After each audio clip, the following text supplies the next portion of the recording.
primeiro, Renan teve um pequeno imprevisto e vai fazer a fala e pedir licença ao público, porque realmente terá que se ausentar, né? Isso, Renan. Então, primeiro o Renan, depois o César. Depois a gente gostaria de ouvir o Enoque Matos, representando a Intersindical. Obrigada, Enoque, por ter vindo também. A quarta fala da companheira Denise Mega, representando o MML e a CSP Comutas. Obrigada, Denise. Quinta fala do companheiro Noeci Salgado, representando a Frente Brasil Popular.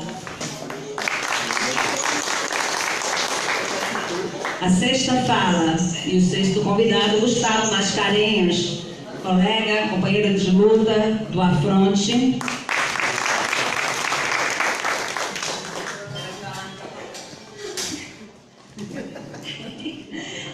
Depois a sétima fala, a gente gostaria de escutar o Saulo Alves, representando o DCE de Jequié. E a oitava fala, o Edmilson Oliveira, representando a CUT. Obrigada, Edmilson, por ter vindo. Acho que dá para todos. É assim. A nona fala, do Hamilton Assis, representando a CSP Comutas. Pode sentar. Bem, gente, nós temos uma mesa, não uma mesa necessariamente, né? Uma roda. Aqui, Hamilton, pode sentar aqui nessa roda. Eu sentei na pontinha. Nós temos uma roda de conversas que nós temos 9 representações. E aí, o que acontece?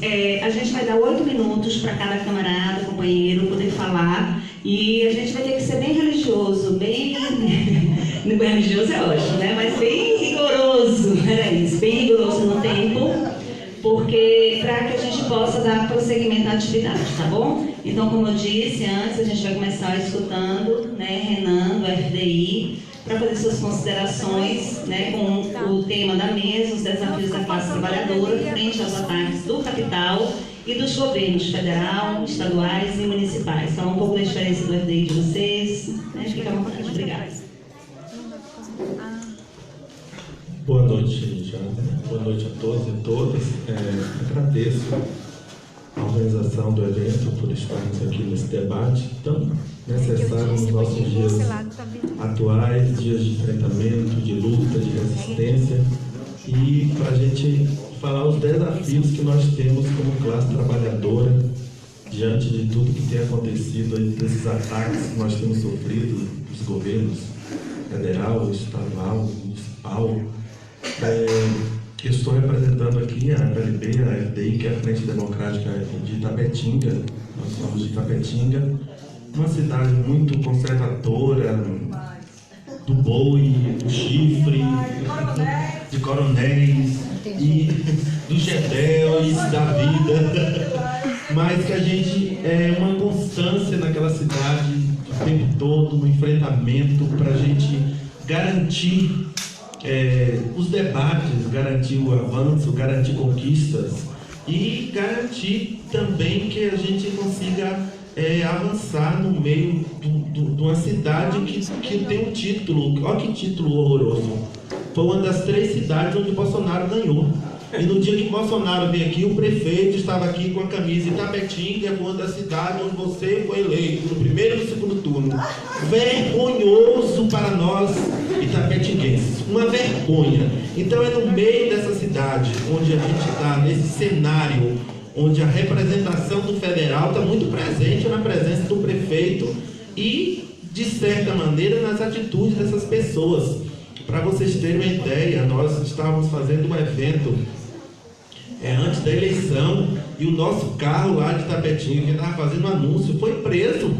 Juntou lá alguém que estava a favor de Bolsonaro, chamou um policial, prendeu o nosso carro, foi um horror. O menino do carro ligando para mim, eu ligando para o advogado, ligando para ligando para Simone, ligando para Soraya, ligando para Cibele. Quem podia ligar para aquele liga-liga, porque o menino ficou desesperado. Então, só para você ver, antes mesmo de Bolsonaro ganhar, a gente já estava sentindo o gosto da repressão. Aliás, o dessabor da repressão, não é isso? Mas é nesse cenário que nós estamos. Então, estou aqui para falar um pouco da nossa luta em Itapetinga. Todo esse movimento que a gente tem feito na Nacional, a gente tem conseguido fazer Itapetinga por conta da Frente Democrática, por conta da DUSO que está lá, da PLB, do Sintativo, do Sindicato de Verdade, os sindicatos que estão unidos nesse movimento de enfrentamento mesmo, de resistência, e que tem hora que a gente tem que buscar força para lutar e se perguntar, meu Deus, por que a gente está passando por todo esse momento tão triste e não tem outra alternativa a não ser a alternativa da luta e da resistência, que é o que a gente tem feito no dia a dia. Por isso é que nós estamos aqui nesse dia de sábado, em que a gente poderia estar em casa, quem sabe, assistindo um filme, mas nós estamos aqui porque nós acreditamos na luta. Nós estamos aqui para nos fortalecer, para buscar, como diz o texto do convite que foi feito, a unidade. A gente precisa estar unido como classe trabalhadora para esses enfrentamentos que tem nos colocado como desafio mesmo.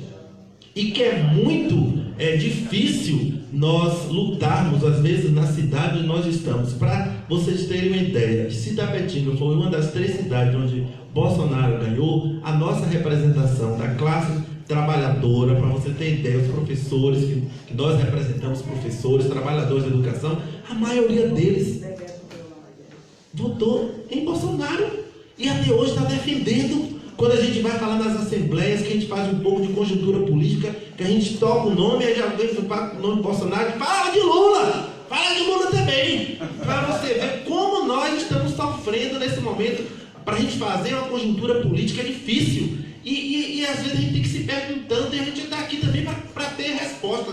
Como é que nós vamos fazer para a gente tentar trazer o trabalhador que votou em Bolsonaro, que ainda defende esse projeto, que não tem se percebido, que não tem se atentado para tudo isso que tem colocado, que é atacar o direito dos trabalhadores. E como é que a gente vai se colocar como trabalhador, que está na defesa, que está na luta, para fazer com que esse trabalhador se enxergue como trabalhador? Porque como a gente está numa cidade muito conservadora, muitos trabalhadores não se consideram trabalhador. E a gente tem insistido em dizer isso nas nossas assembleias, dizendo, ó, se você levanta todo dia de manhã cedo, vai trabalhar, você é classe trabalhadora. Mas como é que a gente vai fazer? Então aqui eu já lanço uma pergunta aqui para todos aqui, por favor, nos ajudar. Como é que a gente vai fazer para que os trabalhadores se sentem classe para esse momento e vir para a luta, que é o que nós estamos precisando, de que o estudante, que o jovem, que os trabalhadores se reconheçam como parte dessa luta, para a gente tentar barrar todos esses ataques que nós estamos sofrendo. Para vocês terem uma ideia, todas essas paralisações que ocorreram esse ano, nós fizemos e nós estávamos lá na luta com a juventude, com os meninos do IF Baiano, dizendo não a tudo isso que tem acontecido, mas é muito ainda difícil agregar. Eu não sei vocês aqui em Conquista, que eu não tive a oportunidade de vir aqui nas manifestações, mas lá em Itapetinga nós temos essa dificuldade de agregar muito por conta dessa cidade conservadora que um pouco pensa no que tem acontecido e não é o contrário, por conta das 3 cidades da Bahia, uma foi que votou em Bolsonaro. Lá é a cidade de luta, a cidade de Rosalino, que morreu na guerrilha da Araguaia. Lá nós temos pessoas de lá, famílias que perderam seus entes queridos na luta da Araguaia, na época da ditadura. Então é uma cidade da resistência, em meio a esse conservadorismo todo, mas nós estamos lá resistindo há anos, nós estamos lá o tempo todo nesse enfrentamento. E a prova disso é que nós estamos aqui, juntamente com o pessoal de Itapetinga aqui, que sempre nós estamos juntos quando a gente precisa. A gente chama a Soraya, chama a Patrícia, chama a Andréia, chama a Dilson, para estar nos ajudando, porque a gente precisa nesse momento, acho que não tem outro meio, não tem outro caminho, a não ser o caminho da unidade mesmo, e desse reconhecimento de nós como classe tem que estar no enfrentamento, porque esses 3 anos e meio que ainda falta desse governo, não vai ser anos de a gente estar sossegado, vai ser mesmo de enfrentamento. Cada dia vai piorar mais, o cenário de que vai piorar. Acho que a gente não pode pensar numa perspectiva de esperança no meio de tudo isso, mas para que nós possamos nos fortalecer no meio de tudo isso, acho que resta a unidade mesmo para que a gente possa conseguir enfrentar, porque não tem sido fácil, sem contar com os governos que a gente tem, o governo estadual. Eu vi ali uma foto de rua ali com o Eduardo Monte Tesoura, eu fico me perguntando, meu Deus, que PT foi esse da Bahia, que sempre se antecipa, quando o governo federal vai fazer uma coisa, o governo estadual já se antecipou em atacar direitos dos trabalhadores, e nós eu falo nós porque eu também sou do partido do PCdoB, que apoiamos esse governo, mas a gente apoiou com uma conjuntura de que não tinha muitas alternativas, mas a gente tem que buscar a alternativa de que esse governo precisa ter uma representação pensando no povo. E não é o que a gente tem visto. E a gente não pode negar de o tempo todo estar batendo nesse governo, porque é um governo que ataca. Olha aqui o testemunho do rapaz da UFBA. Então, é isso que tem acontecido, e nesse cenário de ataques diários, que não tem sido diferente também nos governos municipais, só nos resta mesmo lutar, que é a luta que nos garante, que é a luta que vai fazer com que a gente possa resistir, sobreviver a tudo isso que a gente, às vezes, fica se perguntando. Eu às vezes, amanheço o dia, às vezes até sem dormir, me perguntando por que a gente tem que passar por tudo isso. Eu quero agradecer, gente, pedir desculpa pelo imprevisto que teve. Eu falei até com as meninas que eu precisava ser. Eu não gosto de fazer isso, até porque eu acho uma maneira tanto que desagradável você falar e ter que sair por conta do acontecimento, porque eu gostaria de estar ouvindo os outros, mas eu preciso nesse momento me ausentar. Peço desculpa a vocês por ter feito a fala e ter que sair, mas foi que aconteceu uma coisa que eu preciso resolver ainda nesse momento. Obrigado. Obrigada, Juliana. As oportunidades não faltarão. Dando prosseguimento, nós agora vamos ouvir, então, o companheiro César Nolasco, da CTB, para fazer sua avaliação sobre a proposta que foi apresentada para discussão. Lembrando que todos têm 8 minutos para fala, e ao final nós abriremos um bloco rápido, não para perguntas, mas para intervenção, avaliação da plenária sobre o tema, porque não vai ser possível a gente fazer perguntas e voltar para a mesa para depois retornar para vocês. Então vai ser 3 minutos apenas de avaliação rápida, ok? César. Boa noite a todos e a todas. A gente fazendo uma análise a nível federal, estadual e municipal da conjuntura atual, um pouco do que a Renan colocou aí, eu acho que a maior dificuldade hoje do movimento sindical está no nível de conscientização política do povo brasileiro. A gente que vive da educação, sou professor, estou hoje como diretor regional da CTB, sou também diretor, estou como diretor regional da PLB Sindicato, na Regional Sudoeste. Então, só para a gente fazer um breve retrospecto aqui, a PLB Sindicato, praticamente ela teve uma decadência nos últimos 10 anos atrás. Em 2013 a gente recompôs a PLB aqui sindicato e conseguimos avançar, por incrível que pareça, no movimento sindical da região. Hoje nós temos 14 PLBs na região, essas 14 das 21 cidades que compõem a nosso sudoeste. A gente tem essas 14 cidades e isso aí, isso me dá uma dimensão do que é a política local nesses municípios e as dificuldades que eu particularmente enfrento, já que eu tenho que sentar à mesa com os prefeitos, ou até não sentar à mesa com os prefeitos, e a gente tem um parâmetro do que era o antes e o depois do governo Bolsonaro.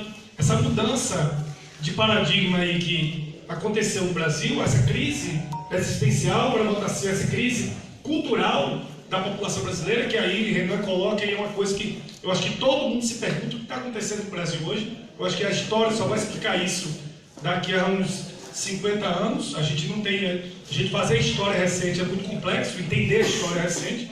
A gente tem como fazer indagações. Mas a gente sabe que hoje o Brasil não só vive uma crise econômica, mas vive uma crise cultural. E isso afeta diretamente os sindicatos. A gente tem um outro cenário. Eu mesmo milito no movimento sindical há 20 anos. E num governo de extrema-direita é a primeira vez que eu estou militando.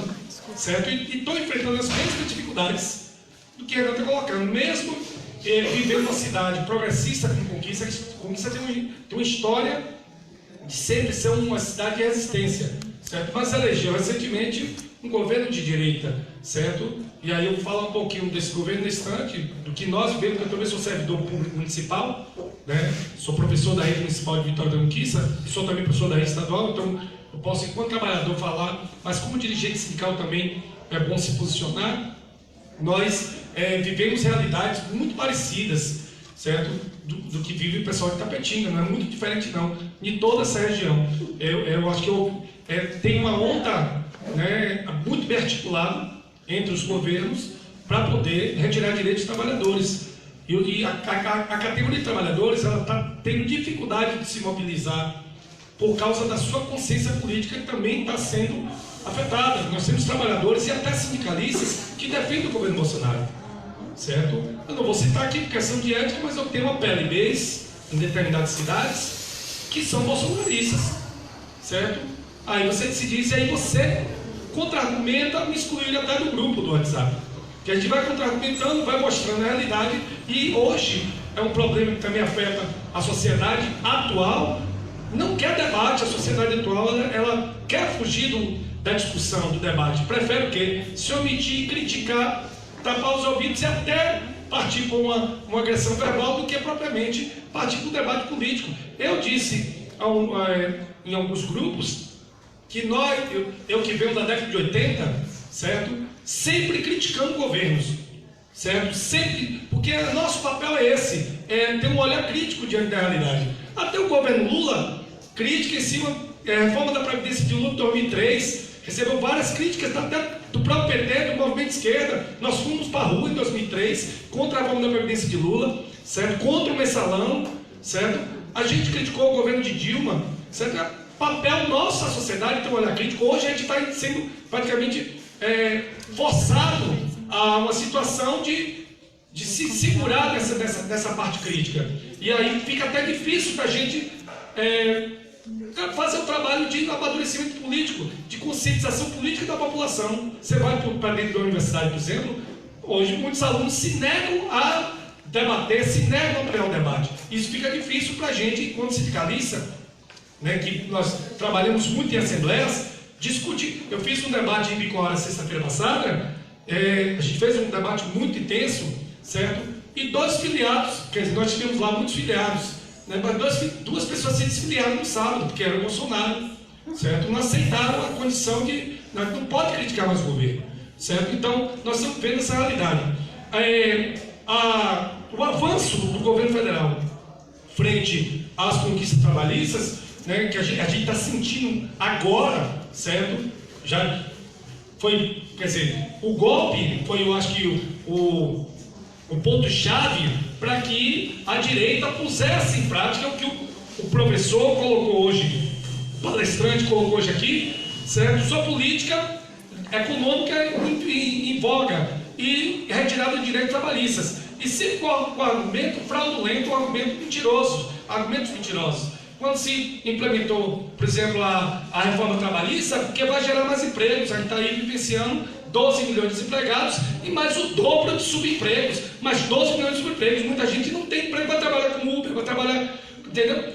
Quer dizer, a reforma trabalhista era o argumento. O outro argumento, vamos congelar aí os investimentos em gasto público para melhorar o PIB, o Brasil está quebrado. Não resolveu o problema, nem vai resolver. Porque está indo na contramão da história. Sem investimento não vai desenvolver. Quando você amplia a dívida pública para poder ampliar os investimentos para geração de emprego e renda é uma coisa. Quando você amplia a dívida pública para ocorrer o que está acontecendo aqui, ou seja, para investir no capital financeiro, é outra coisa. O Brasil não cresce, não vai crescer. O Brasil não vai... Essa situação... Não é a reforma da Previdência que vai causar esse milagre. O Brasil vai empobrecer. É a análise que a gente vai. O Brasil vai empobrecer. Certo? Porque se você olha, por mais que a gente critique o governo do PT, mas são modelos gerenciais diferentes, certo? O que Lula fez? Lula deu poder de compra, poder de ganho à classe baixa e classe média. Todo mundo ganhou no Brasil. Até os banqueiros ganharam. Mas quando você enfrenta uma política, como nós estamos enfrentando, de sucateamento das instituições sociais, inclusive sindicatos, certo? Empobrecimento da população para enriquecer classe alta, vai gerar uma estagnação normal do país. O Brasil está estagnado. Então isso se reflete nos demais setores e nos demais níveis de governo estadual e governo municipal. As prefeituras vão empobrecer mais ainda. Será que os prefeitos não enxergaram que a reforma da Previdência vai causar um empobrecimento também no município? Muitos municípios dependem da aposentadoria certo? O dinheiro que circula no município é Bolsa Família e da aposentadoria. Se o pobre perder esse poder de ganho, deixa de circular dinheiro no município. Muitos municípios já são pobres e vão empobrecer mais ainda, certo? Nós estamos enfrentando essa luta no dia a dia. Muitos governos têm copiado, como foi dito aqui, o governo Rui não copiou, antecipa a política de Bolsonaro, mas muitos prefeitos têm copiado. Nós sempre temos essa dificuldade. Por exemplo, o Bolsonaro ele editou um decreto de suspensão da consignação dos sindicatos, porque se ele empobrece, se corta investimento do sindicato, o sindicato não tem dinheiro, não funciona, certo? Cortou, editou o decreto, suspendendo a consignação dos sindicatos a nível federal.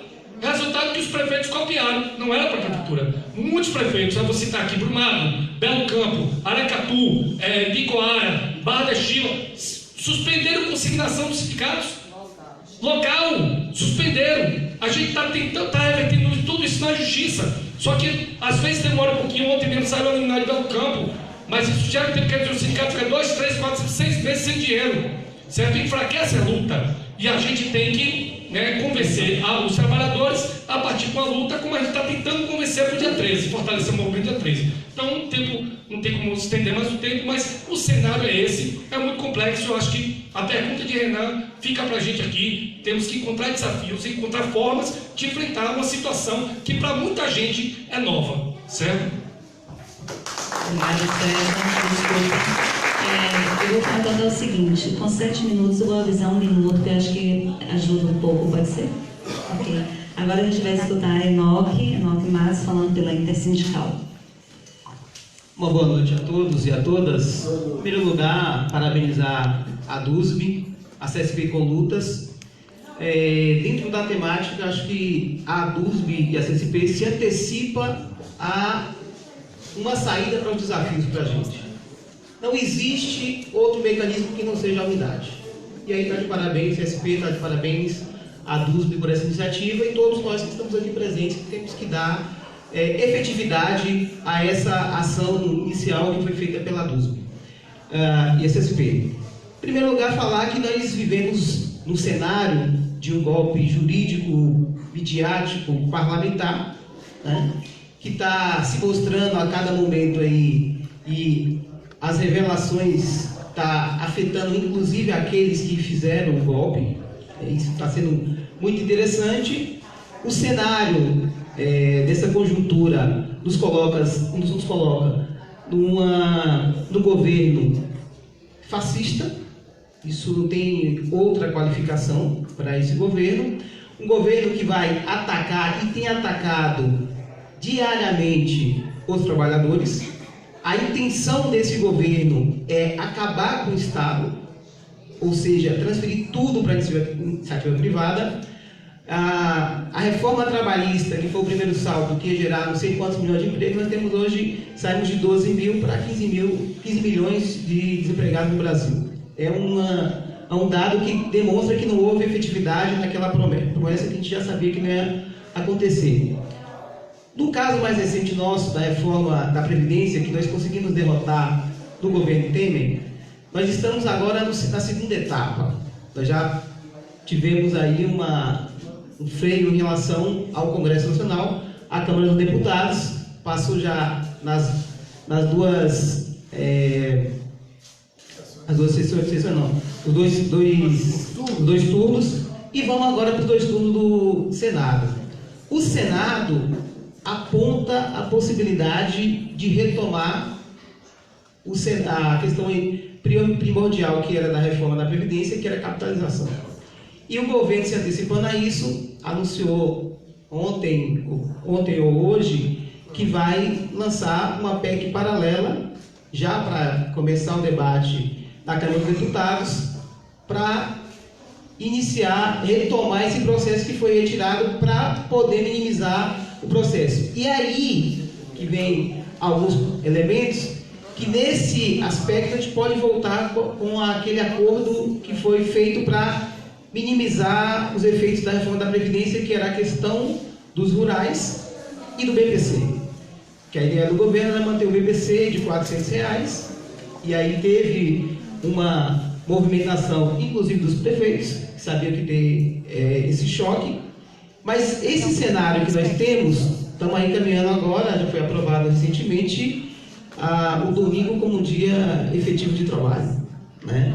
E o deputado do PSL está tentando colocar que todos os dias deve ser de efetivo trabalho.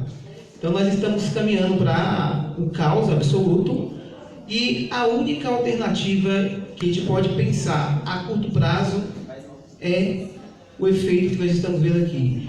É construirmos essa unidade, uma unidade real, uma unidade clara, onde nós podemos ter tranquilidade de falar das nossas diferenças, mas o que importa hoje não são mais as nossas diferenças.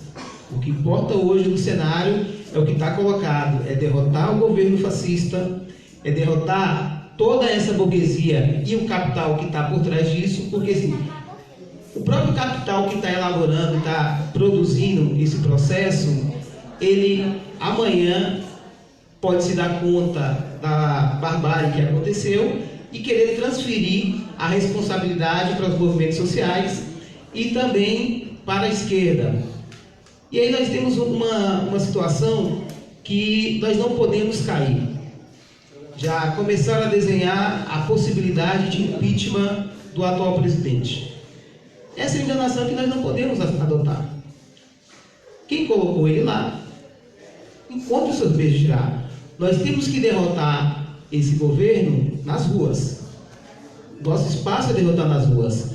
Pensarmos em construir um processo de fora esse governo, pelo mesmo processo que nós vimos no golpe passado, é a gente alimentar e trazer de volta o que tínhamos de mais terrível ao longo do tempo. A gente pensava que não poderia ser pior de outra forma, que é colocar exclusividade na mão dos militares, e aí nós temos o vice-presidente, que é um general, né? Diga-se de passagem, um governo que está substituindo todos os técnicos, todos os cientistas por militares, né, em todos os setores. O INPE, né, o Ministério da Educação, e aí a gente pode verificar um governo que se diz com intenções de mudar, de criar uma nova política, adota o processo do filé mignon, né? A gente verifica que não tem nada.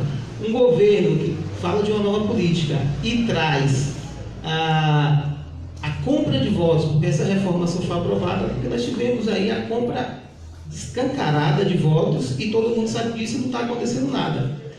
E o efeito que nós vamos sentir nos próximos 2 anos é que todo esse processo de esvaziamento dos direitos trabalhistas vai trazer para uma parte da população o caos absoluto.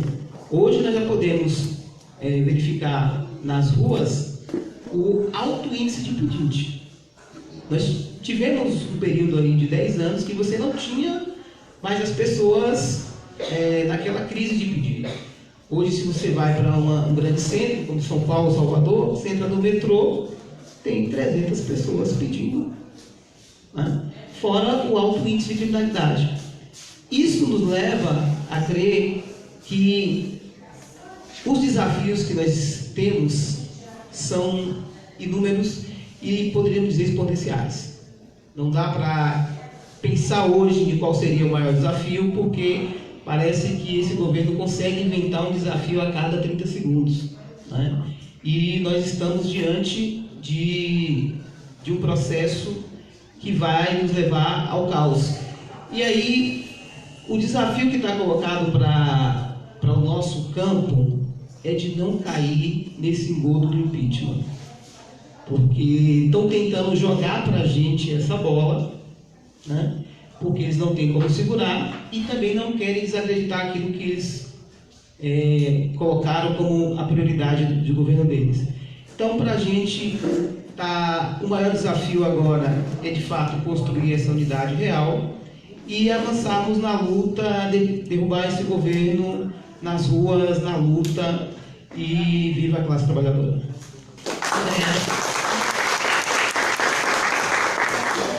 Agora, E a gente vai ouvir a Denise Mega falando pelo MML e SP Conlutas.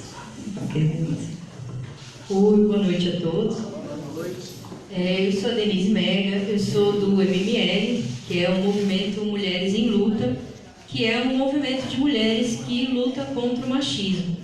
Quando a gente fala aqui sobre desafios da classe trabalhadora, é inegável que um grande desafio da nossa classe é vencer o machismo. A gente não tem condições de construir uma luta coerente se a gente excluir mais da metade da nossa classe, que são as mulheres trabalhadoras. As opressões, de maneira geral, o machismo, o racismo, a LGBTfobia, eles dividem a classe e dificultam a luta. Por isso é necessário e importante que a gente faça esse debate, homens e mulheres trabalhadores, e tome para a gente essas bandeiras. O MML, ele é um movimento de mulheres trabalhadoras. Porque a gente tem o entendimento de que, por mais que o machismo atinja todas as mulheres, não atinge de forma igual. Muito pelo contrário. Quando a gente fala de direitos como a legalização do aborto, a gente sabe que para as mulheres ricas, para as mulheres burguesas, não existe ilegalidade do aborto. Ela vai lá e ela paga uma clínica com todas as condições de saúde e segurança e ela faz esse aborto. Para as mulheres trabalhadoras, o que sobra são as clínicas clandestinas, são fazer dentro de casa nas piores condições, e aí isso traz a morte de milhares de mulheres. Quando a gente fala de defender o direito das empregadas domésticas, por exemplo, não dá para a gente juntar nessa luta as patroas, porque os interesses são antagônicos.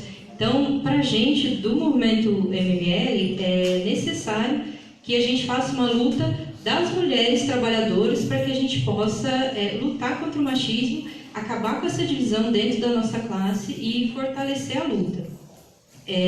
Agora, falando da situação das mulheres, nossa vida não ficou pior de repente com o governo Bolsonaro. Nossa vida vem piorando há muito tempo.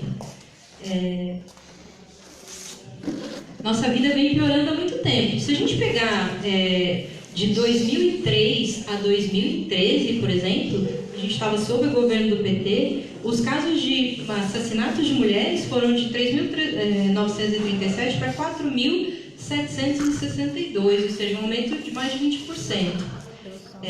Quando a gente chegou em 2016, já no governo Temer, que inclusive era vice, a gente já entrou na situação que no Brasil morria uma mulher a cada 2 horas.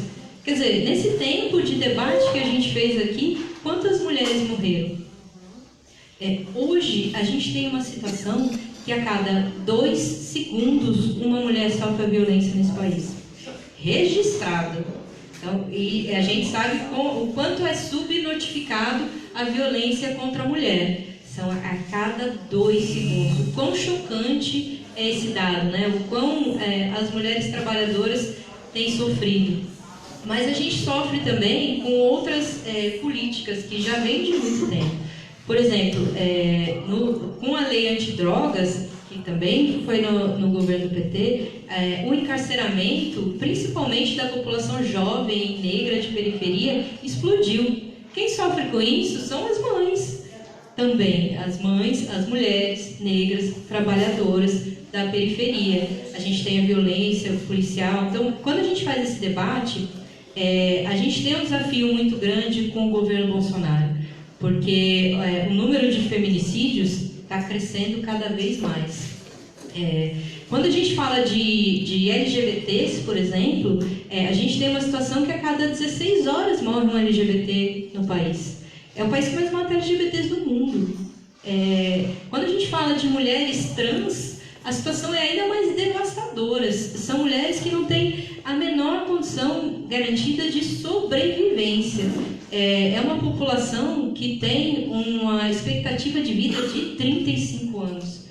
É uma situação devastadora. Também é um desafio nosso, como classe trabalhadora, levar essas bandeiras e fazer essas lutas. Aqui na Bahia, por exemplo, só em 2019, o número de feminicídios subiu 17%. e continua a crescer.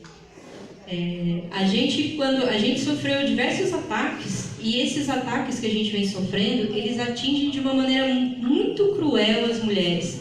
Quando a gente fala de terceirização, por exemplo, a gente pode pensar nas trabalhadoras da limpeza, que com a perda dos seus direitos, as situações mais precárias, as demissões com menor condição de reversão, são dessas mulheres. Quando a gente fala de reforma trabalhista chegou ao cúmulo de retirar a proteção de mulheres grávidas trabalharem em ambientes insalubres, quer dizer, é um ataque brutal. Quando a gente fala de reforma da Previdência, então, em que a gente tem a aposentadoria só aos 62 anos, com 15 anos de contribuição você vai receber só 60% da sua média salarial, essas mulheres que são, em sua maioria, provedoras das suas famílias e sustentam a casa, vão ter muito menos condição de sobrevivência.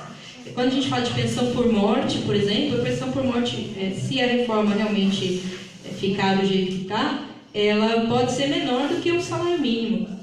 Quantas mulheres trabalhadoras de periferias, em sua maioria negras, não dependem exclusivamente das pensões por morte dos seus companheiros? Então, quando a gente fala na situação das mulheres, isso afeta muito. Esse ano também, é importante marcar, a gente faz 50 anos da revolta de Stonewall.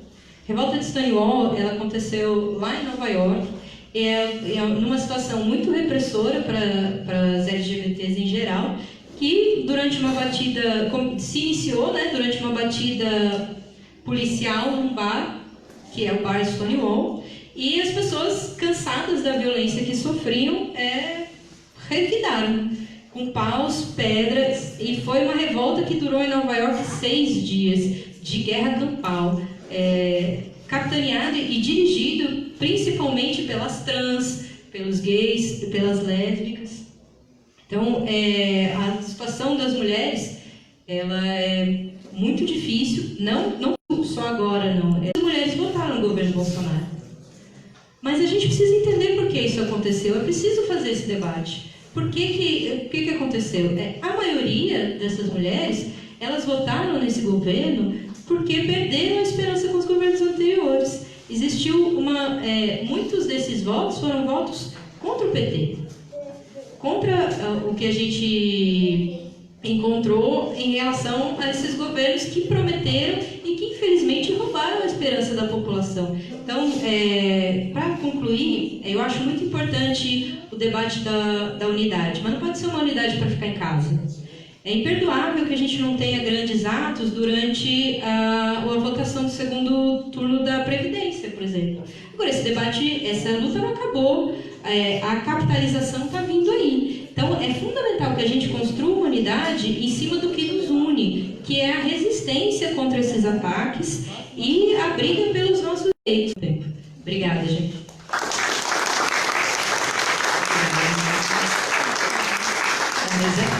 Todo mundo horário.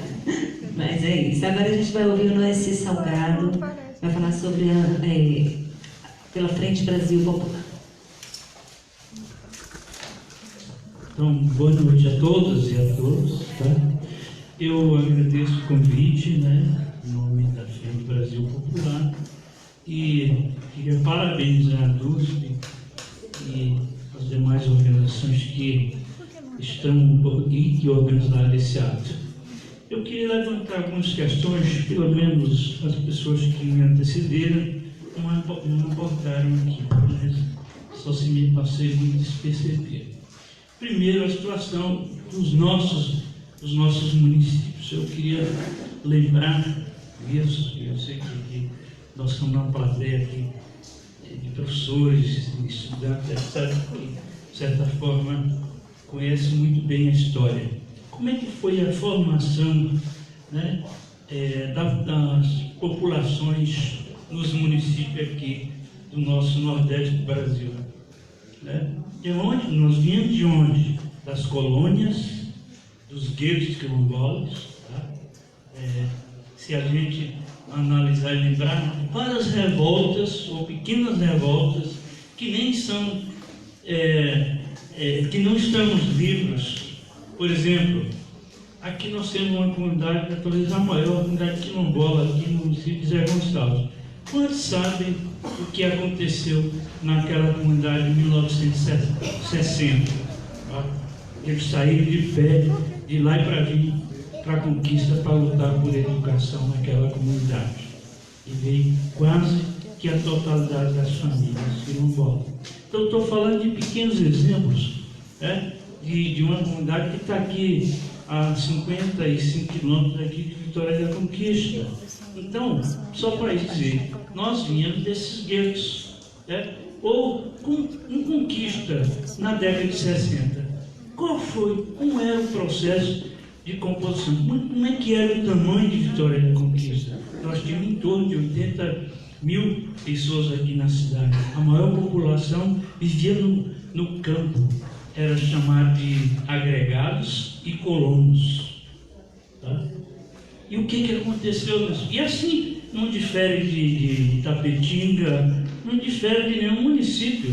Tá? Lá não chegava educação, não. Eu nasci aqui em Campo Formoso, antigo Canela, na divisa com o município de Belo Campo. Eu tinha 6 anos, andava 12 quilômetros de manhã para estudar e 12 para retornar no final da tarde. E era um professor pago. A educação não chegava lá, não chegava na maioria dessas comunidades, que às vezes que nem existia estrada, nós passávamos por um carreiro para chegar lá. Então, essa é a composição dos municípios. Itapetinga, talvez é o exemplo que mais a gente fala, porque fala do boi. Quando fala do boi, do chifre, a gente lembra de Itapetinga, a terra de minha companheira Zivaneide, Então, assim, hoje, como é que isso muda em 20 anos, 60 anos? Não muda. É um processo que nós vai levar anos para mudar essa situação do nível de consciência nos nossos municípios. Pois bem, eu queria apontar aqui, além disso que eu já falei, tem um desafio de a classe trabalhadora que veio do campo e sem educação, sem saúde, com a barriga cheia de verme, de fazer essa mudança tão rápida que muitas vezes a gente deseja. Tá? Eu sou ligado fundador de um dos movimentos sociais ligados ao campo mais forte nesses últimos anos, que é o movimento dos trabalhadores rurais sem terra. Hoje, só no estado da Bahia, nós temos cerca de 160 mil famílias acampadas esperando pela reforma agrária. Pois bem, qual é a situação? Que conjuntura nós estamos aguardando nessa situação, nessa conjuntura política que se coloca? Não tem um centavo para desapropriação de terra, não tem um centavo para financiar os assentados que já existem lá, não existe um centavo para os estados fazerem a reforma agrária, que era uma outra linha de recurso, diferente da medida 433, que é o crédito fundiário. E o interessante é que o crédito fundiário não é recurso do orçamento da União e nem de convênio com organizações internacionais. O crédito fundiário é de imposto pago pelos agricultores familiares, pelos proprietários de terra, que forma o fundo da terra, que neste ano, no ano passado, tinha 700 milhões em caixa. Como o governo Bolsonaro não pôde retirar de certa forma esses recursos, transferir, o que ele fez? Ele congelou esses recursos e fala que vai anunciar uma nova resolução desde janeiro, de fevereiro, e não sai nada, e nem vai sair nada, e nem eu acredito que não vai sair nada. E agora, o outro desafio que nós enfrentamos é os assentamentos que já existem. O que a Edivaldo é uma assentada aqui no primeiro assentamento que nós fizemos aqui. Eu queria fazer aqui uma revelação aqui. Eu e Edivaldo, nós somos os fundadores do MST aqui no sudoeste da Bahia. Gosto muito de falar nisso, até porque é um companheiro que eu respeito muito pela sua luta, pelo seu compromisso com as lutas sociais do campo. Tá? Então, o que o governo, o que aponta agora? Para dividir os assentados, é te dar o título da terra. E tem muitos assentados que querem isso, que eu entendo, Edivaldo, que é muito ruim para os assentados. Você vai receber um título da terra agora, da sua terra na Mara, você não tem um centavo funcionário para você investir no seu lote. Você vai ver de quê? Vai ter um título da terra lá. Eu trabalho no órgão do Estado, na CDA, e entreguei vários títulos de terra para agricultores familiares. Aí eu chego com o título na mão, assim, o que eu faço para acessar o Pronaf? Não tem. Um minuto. Não tem. Então, esses são desafios que precisa a gente estar discutindo, estar colocando, porque é um desafio para o campo, né? Os trabalhadores rurais do campo é muito difícil, tanto o agricultor familiar, o quilombola, tá? Não vai ter legalização de território quilombola, nem reconhecimento de comunidades ainda não reconhecidas. Ao contrário, o Bolsonaro vai querer caçar as cartas de reconhecimento das comunidades quilombolas, assim como ele está propondo de devolver as terras do processo de reforma agrária para os seus ex-donos. Isso nós podemos esperar se a gente não for para a luta, se não for para a rua. E o caminho é esse, é a unidade nossa das organizações populares e sindicais e ir para a rua. Essa é a única saída que nós, da Frente Brasil Popular, entende, e nós estamos trabalhando, inclusive, para dia 13 estar junto com vocês, com todas as entidades aqui na rua, lutando contra tudo isso. Era isso, muito obrigado. Eu agradeço pelo convite, muito obrigado. Professor Alexandre, aqui. Muitíssimo obrigada.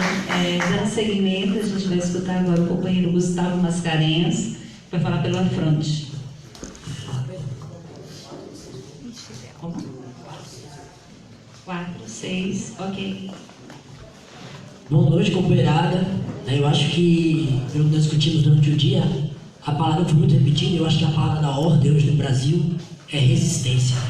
Então, unidade para resistir frente aos ataques, frente a esse governo. Quero desenvolver minha fala tentando responder 4 perguntas, que eu acho que é importante. A primeira é como chegamos até aqui.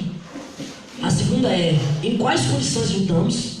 A terceira é contra quem lutamos. E a quarta é quais são os nossos aliados.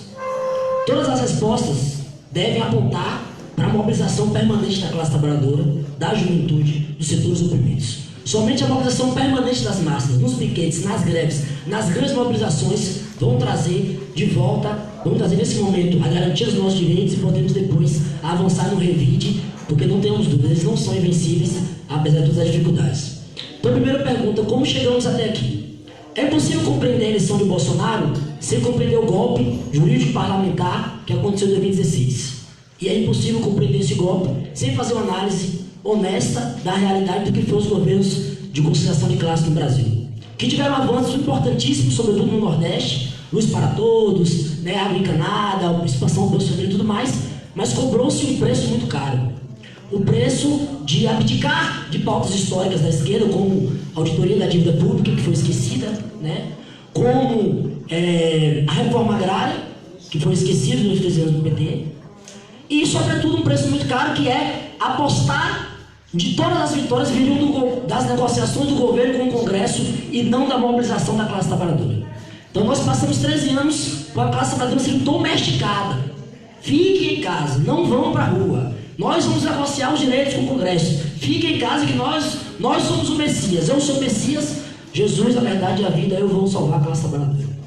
Isso custou caro, isso custou o preço de quando o imperialismo, quando a burguesia implantou um golpe, a classe trabalhadora não se sentia na sua força para lutar contra o golpe. Diferente do que aconteceu na Venezuela, todo apoio venezuelano que lutou radicalmente contra o golpe de Lula. Todo apoio venezuelano. O povo brasileiro não compreendeu isso, também o governo não teve compromisso com essa luta, né? Vive a luta institucional, enfim. Mas nós não podemos com isso achar que o governo Temer é continuidade do governo Dilma. Não é. Foi um golpe que aconteceu no Brasil. E o golpe significou que a burguesia deu um recado. A burguesia disse o seguinte: nós estamos dispostos a ir até o fim, pelo fim do pacto social que nós fizemos em 88. Em 88, fruto da mobilização permanente da classe trabalhadora, 10 anos fundando o PT, a CUT, um avanço da juventude, redemocração do Brasil, quando toda a esquerda era contra a Constituição, porque achava que era limitada a Constituição, queríamos mais.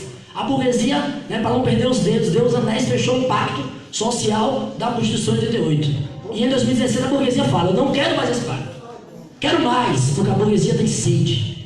Então deu golpe. E a partir desse golpe se alavancou o obscurantismo na sociedade brasileira, se alavancou as ideias mais reacionárias. E em 2 anos nós vimos o assassinato de Marielle Franco, que foi fruto disso. Nós vimos um avanço de ideias reacionárias, de dizer que nordestino tem que voltar para o Nordeste, de que mulher tem que voltar para a cozinha, de que LGBT tem que voltar para o armário, de tudo isso. E também o avanço do judiciário, o que foi a Lava Jato, revestida de judiciário, que é uma operação política que prendeu um ex-presidente Lula, que com toda a crítica que eu tenho ao governo do PT, na minha leitura, Lula é um preso político que prendeu Lula livre, é uma pauta da esquerda, dos revolucionários, para inclusive apontar o que é o judiciário no Brasil, que chancelou o golpe, que hoje está aí defendendo o Bolsonaro. Então acho que também é uma pauta nossa, é a Lula livre. Mas então em 2018 teve a eleição de Bolsonaro fruto disso, da prisão de Lula e todas essas ideias reacionárias.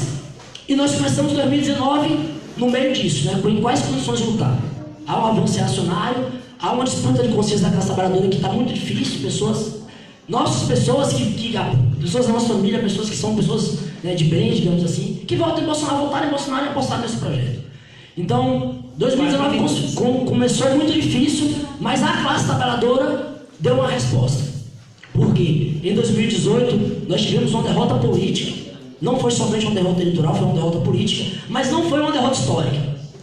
Porque nós ainda temos força para lutar e o primeiro semestre de 2018 mostrou isso. A juventude, o movimento estudantil foi para as ruas, inundou as ruas no tsunami da educação, no 15 de maio, no 30 de maio, que impulsionou aos trabalhadores a construir uma greve do 14 de junho, que ainda insuficiente, foi uma greve que deu uma resposta e colocou que nós não estamos diante de uma derrota histórica, apesar de que é contra que nós estamos lutando. O governo Bolsonaro, que não é um governo fascista, ele tem vários núcleos, tem um núcleo jurídico, que é o Moro, o núcleo, né, político, que é do Onix, tem um núcleo moralista, ainda mais, e tem um núcleo proto-fascista, que é o núcleo de Bolsonaro, da sua família miliciana, que esse núcleo tem como projeto estratégico, que nós chamamos de bolsonarismo, hoje eu tenho algumas leituras nesse sentido, tem como tarefa impor uma derrota histórica para a classe trabalhadora.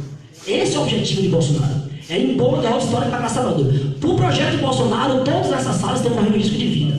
Seja por ser LGBT, seja por ser mulher, seja por ser negras ou negros, seja por ser comunista.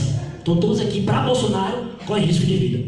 Então compreender isso é muito importante, porque nós estamos diante de um momento histórico. A nossa geração, né, tem a juventude, a geração de dizer para os nossos filhos o seguinte: nós lutamos e nós derrotamos o embrião do fascismo que se colocou no Brasil a partir de 2018. Essa é a tarefa histórica da juventude da nossa geração.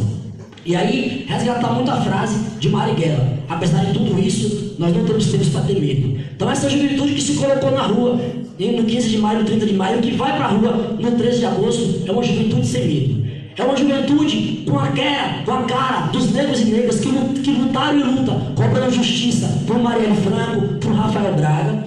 É uma juventude que tem a cara das mulheres que construíram o Ele Não e que possibilitou a vitória de Bolsonaro do primeiro turno por causa do Ele Não, que seria muito pior para a gente. É uma juventude do movimento Sem Teto, que hoje fez um grande ato semana passada, você pode dizer ditadura nunca mais. Então é uma juventude politizada que conseguiu adentrar nas universidades, fruto das lutas no último período.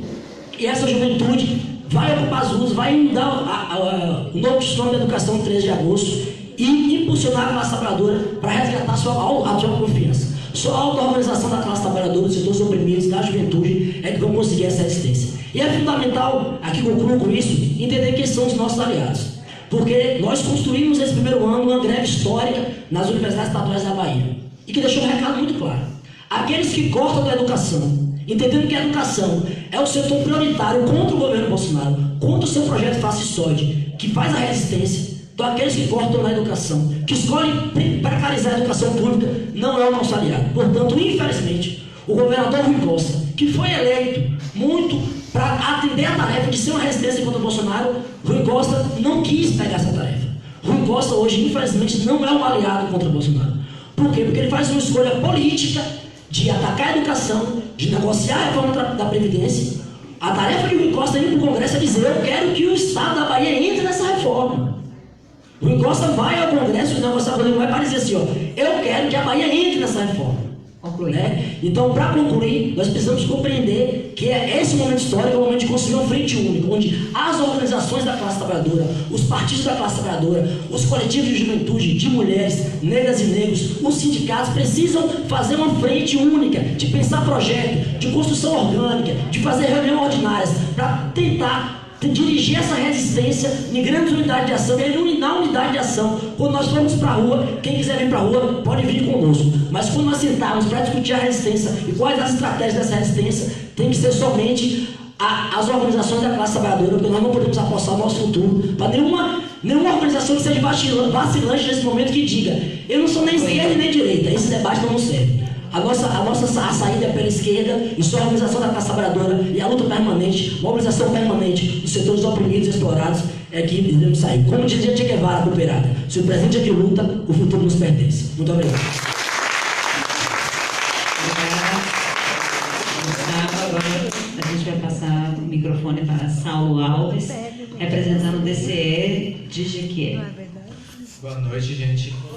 Como estou representando o DCE de Jequié, construo a cadeira de políticas LGBT na gestão 2019 e também sou militante do coletivo Kizomba.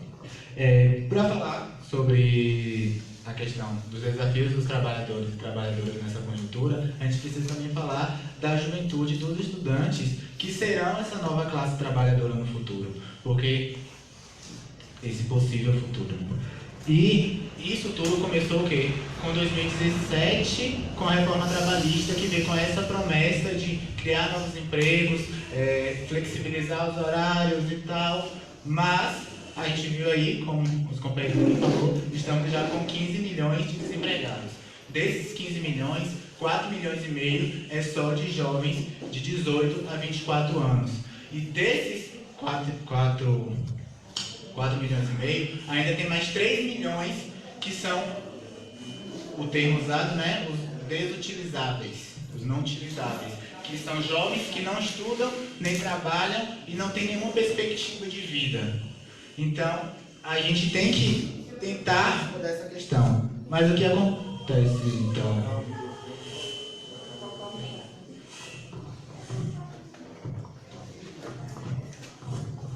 Depois da reforma trabalhista, veio todo esse plano de desmobilização da nossa sociedade enquanto classe trabalhadora, enquanto juventude. Que aí também vem um ataque à educação, porque se não temos jovens trabalhando, também não teremos jovens contribuindo com a Previdência, o que gera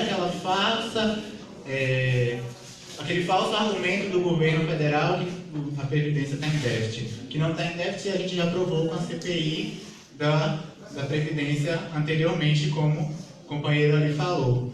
Agora, com esses cortes na educação e com a tentativa de privatização das nossas universidades federais, que é para quê? Para o jovem não conseguir nem se manter na universidade, nem conseguir trabalho. Porque o número de desempregados hoje, muitos já de idade, que têm experiência, topa qualquer trabalho com qualquer jornada, com qualquer carga horária. Então o jovem de hoje que não tem experiência nenhuma, ele passa a ter um desafio a mais nessa jornada. Um empecilho para poder garantir o seu emprego, o seu primeiro emprego normalmente, porque não tem muito espaço para o jovem de hoje. Joey? De acordo com isso tudo, a gente tem também alguns... Podemos falar mal do governo do Estado, concordamos em muitas partes, mas também temos que concordar, do meu ponto de vista, que é o programa de incentivo ao emprego do governo do Estado para as escolas técnicas, que dá oportunidade para os alunos dessas escolas, a partir do 40% do curso, de ingressar no mercado de trabalho, ou se não, aos alunos que foram concluintes a partir de 2015, de ter um contrato de 2 anos com o Estado para trabalhar nas repartições públicas ou em alguma repartição que esteja de acordo com a sua formação técnica, e aí garantir essa experiência mínima para poder concorrer no mercado de trabalho mais amplo quando acabar esse contrato. Mas aí também a gente entra na questão do ensino técnico, porque o ensino técnico de hoje no Brasil, principalmente o médio técnico, não garante que o jovem, assim que terminar o seu curso técnico, já saia com o trabalho, e principalmente não garante que o jovem se passe em um vestibular da faculdade, porque muitas disciplinas como português, matemática, química, que são cobradas nos vestibulares, não tem o nível necessário para poder passar, é focado só no trabalho, só que não tem trabalho para esses jovens.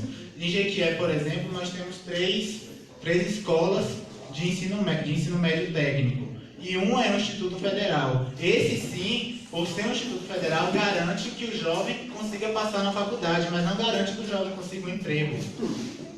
Porque, né, toda essa questão do emprego que está faltando. Mas as outras escolas que só implementam o programa do médio técnico não estão garantindo nem o emprego, nem a entrada desses jovens em uma faculdade, nem privada, nem pública, principalmente as públicas, que as notas de corte estão lá em cima, e agora com esse desmonte da educação, está mais ainda.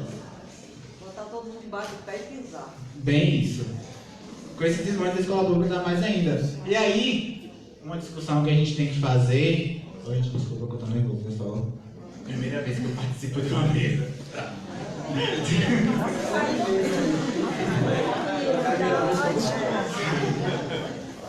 E aí, o que a gente tem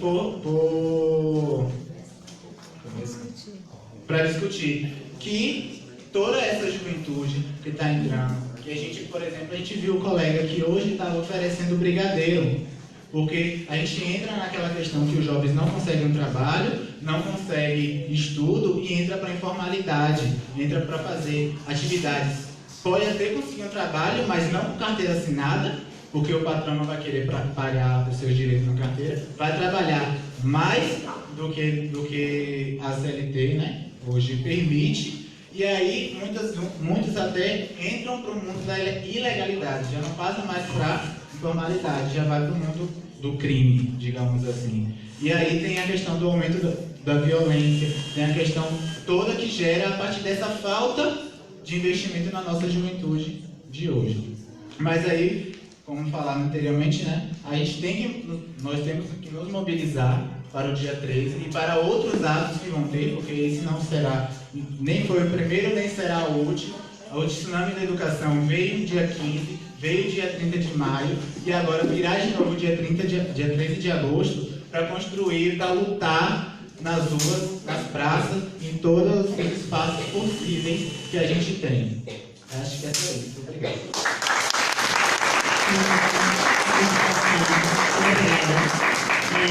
A próxima participação é de Edmilson Oliveira, que está aqui fazendo a fala em nome da CUT.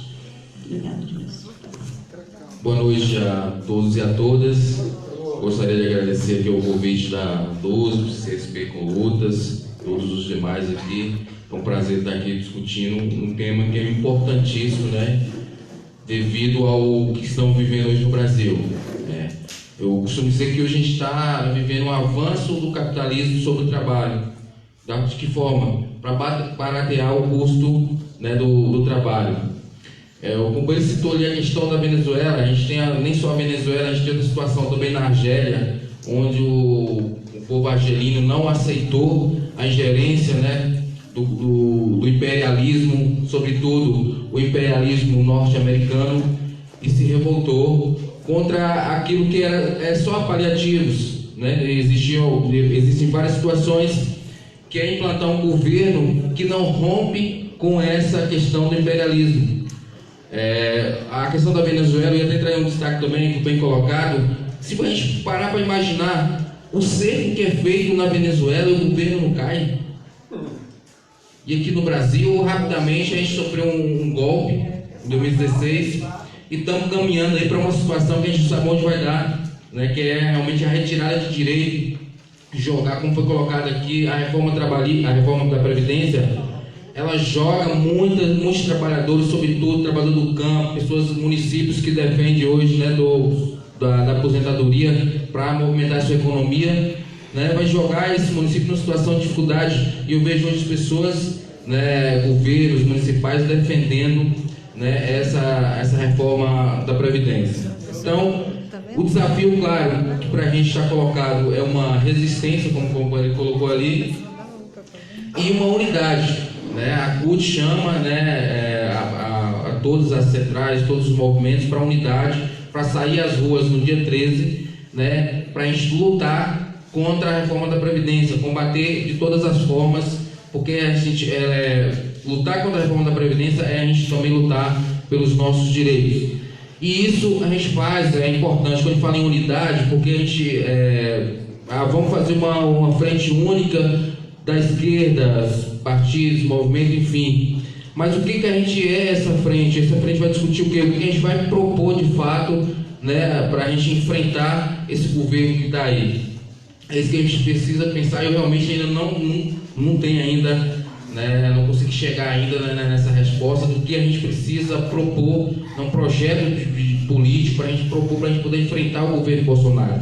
Foi colocado aqui, o impeachment realmente não resolve de forma alguma, a gente não pode entrar nessa onda de impeachment, a gente tem que enfrentar sim o governo Bolsonaro e enfrentar o governo Bolsonaro nas ruas, na mobilização constante, entendeu? Resistência o tempo todo, porque é dessa forma que a gente vai conseguir enfrentar e passar esse momento de turbulência, né?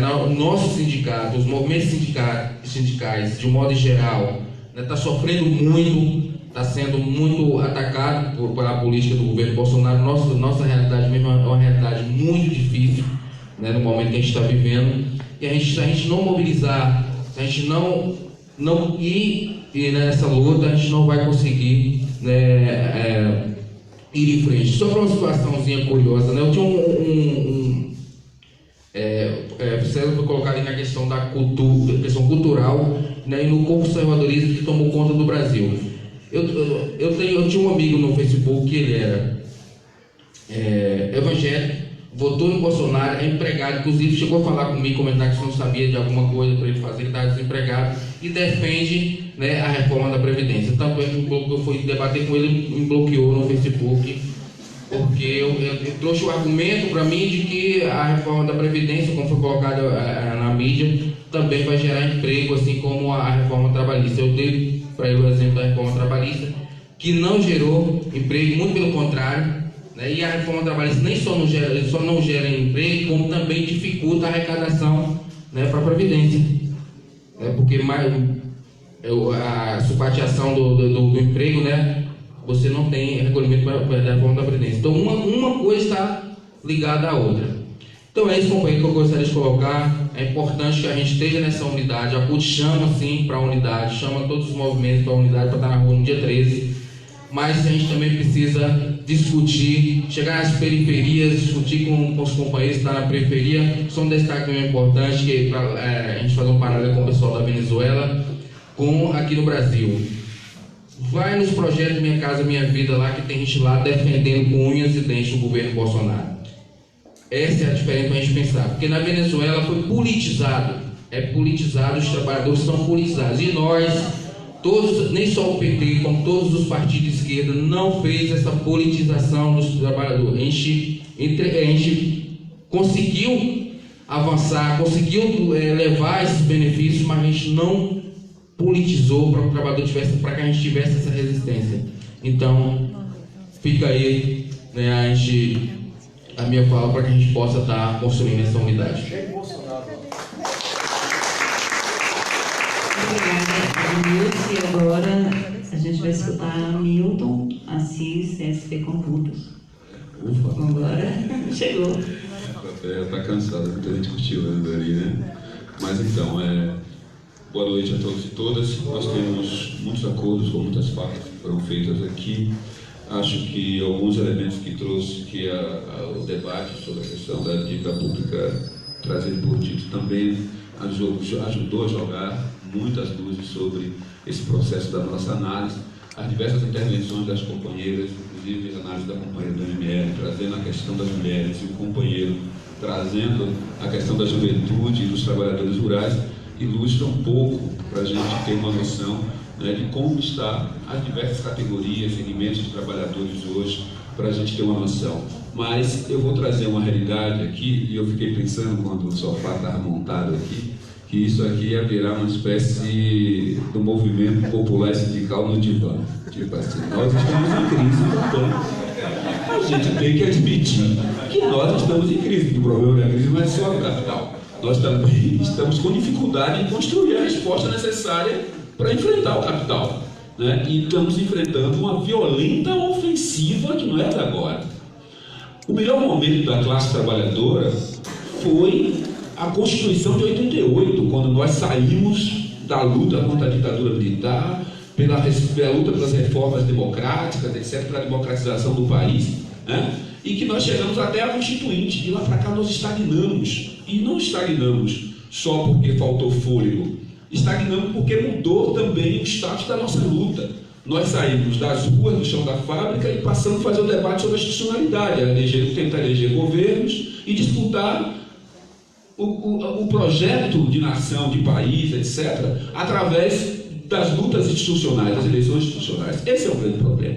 Enquanto isso, o capital operou uma poderosa ofensiva sobre o trabalho, né, que já faz, na minha avaliação, pelo menos 31 anos, desde que a Constituição foi instituída. Por quê? Porque assim que a Constituição, chamada de cidadão, que naquela época eu estava no PT, votamos contra, né, que o PT votou contra, porque ela não tinha atingido, olha que nós estávamos tão ousados, estava num crescente tão miserável, mas a Constituinte ainda não é boa para a gente, porque ela deixou muita coisa sem regulamentar, e deixou, e não foi regulamentada até hoje, e portanto nós não vamos assinar não. E era o centro conservador que estava dizendo, Ulisses Guimarães, outros setores, né, PMDB, o MDB na época dizia, não, esta é a Constituição cidadã. E de fato ela era porque nós estávamos na contramão do que estava acontecendo no resto do mundo todo, porque o resto do mundo todo já estava vivenciando a ofensiva neoliberal. Era Margaret Thatcher na Inglaterra, tocando o seu terror lá com a classe trabalhadora, né?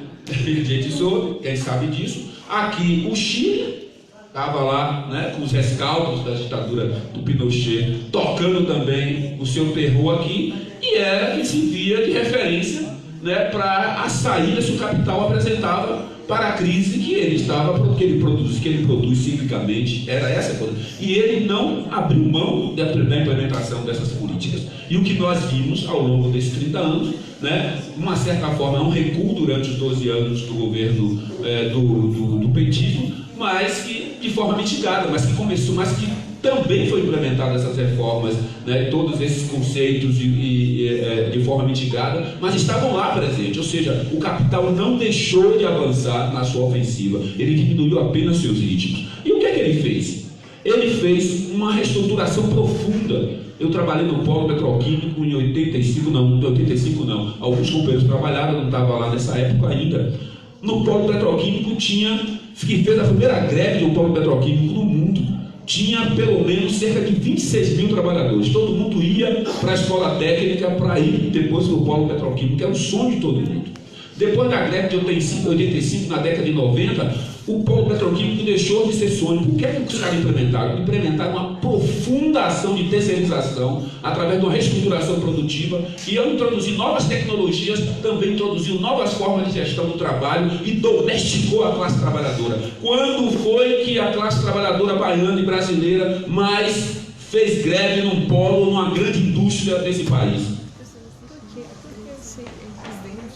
No polo petroquímico já era, os caras zeraram.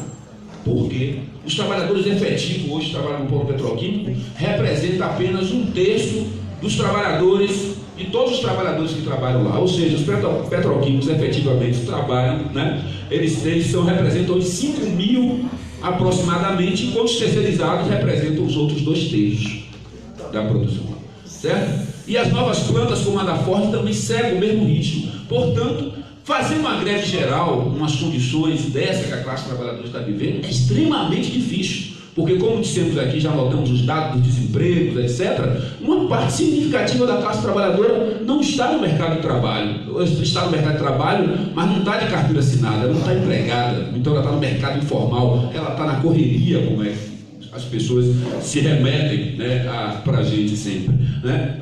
Não só isso, eles também, de lá para cá, considerando as lutas que nós tivemos, quais foram os avanços que nós tivemos no campo para efetivar uma reforma agrária, objetivamente, né? Tivemos mais recuo das políticas, né, para a implementação da reforma agrária do que, particularmente, avanços nesse processo. Aí segue para entender que o desemprego para o capital é estrutural hoje. É estrutural. Ele descobriu que a melhor forma de domesticação dos trabalhadores é a radicalização do desemprego dessas políticas neoliberais. Perfeito? E ele arca com outros. E qual é o outro lado da moeda, qual é o outro lado das iniciativas dele para evitar uma convulsão social? A militarização da sociedade, a criminalização dos movimentos sociais, certo? E os nossos governos progressistas também contribuíram muito nessa direção, achando que iam resolver isso, né, nas negociações por via institucional, mas aprovando uma série de medidas aí que colocou uma série de restrições que coloca os trabalhadores em greve, em luta, etc., ser taxado de terrorista, certo? E mais agora com esse projeto aí do Moro, né, de criminalização, projeto anticrime, certo? Que vai radicalizar ainda mais o processo, né, de prisão. Um minuto. Ave Maria, não falei nem tudo que eu queria dizer. Mas aí o que é que aconteceu conosco, enquanto classe trabalhadora?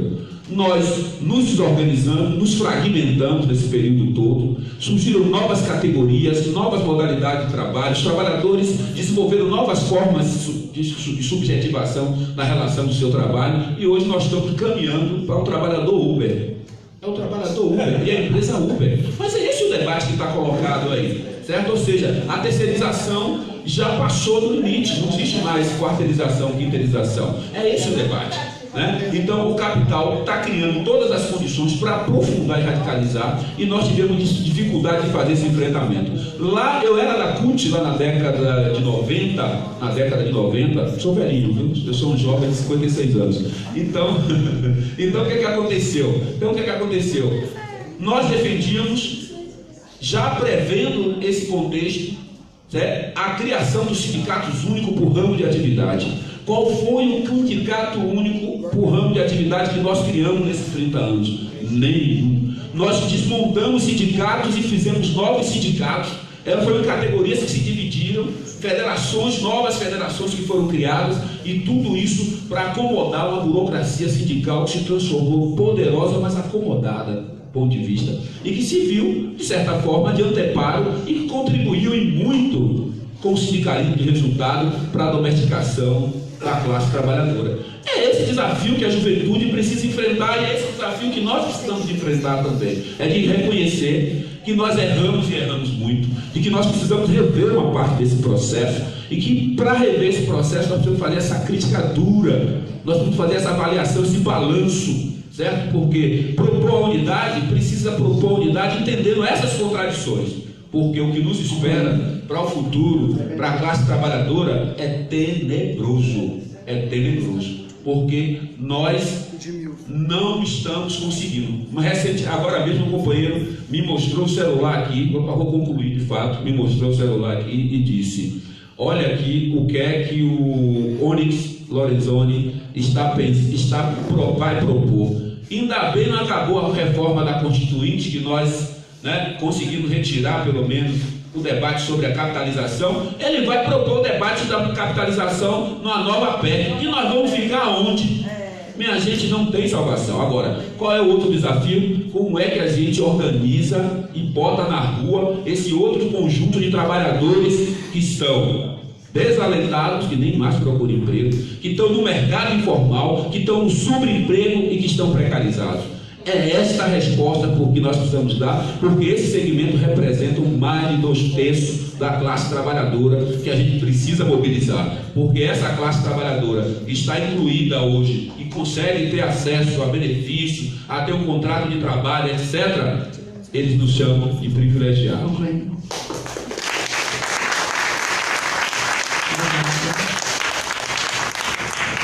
Conforme havíamos previsto, né, nós passamos a falar todas as representações e agora nós abriremos espaço para o plenário e a gente vai pedir que pessoas se organizem em falas de até 3 minutos,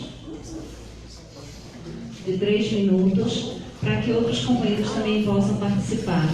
Né, aqui a gente percebeu que convergimos, né, temos várias centrais, representações, e a gente converge no sentido de entender que a unidade da esquerda, a unidade da classe trabalhadora é fundamental para fazer o enfrentamento ao projeto do capital, ao projeto deste governo, que é um governo máximo para o capital e mínimo para o trabalhador, para o social.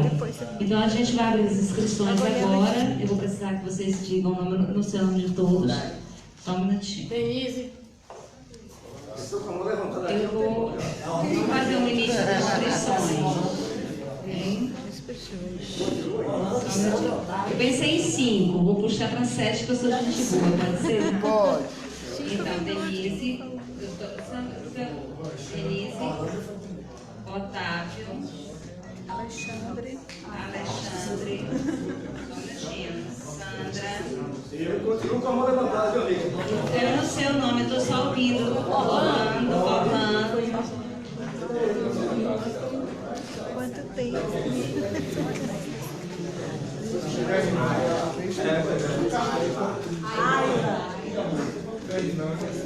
Brasil.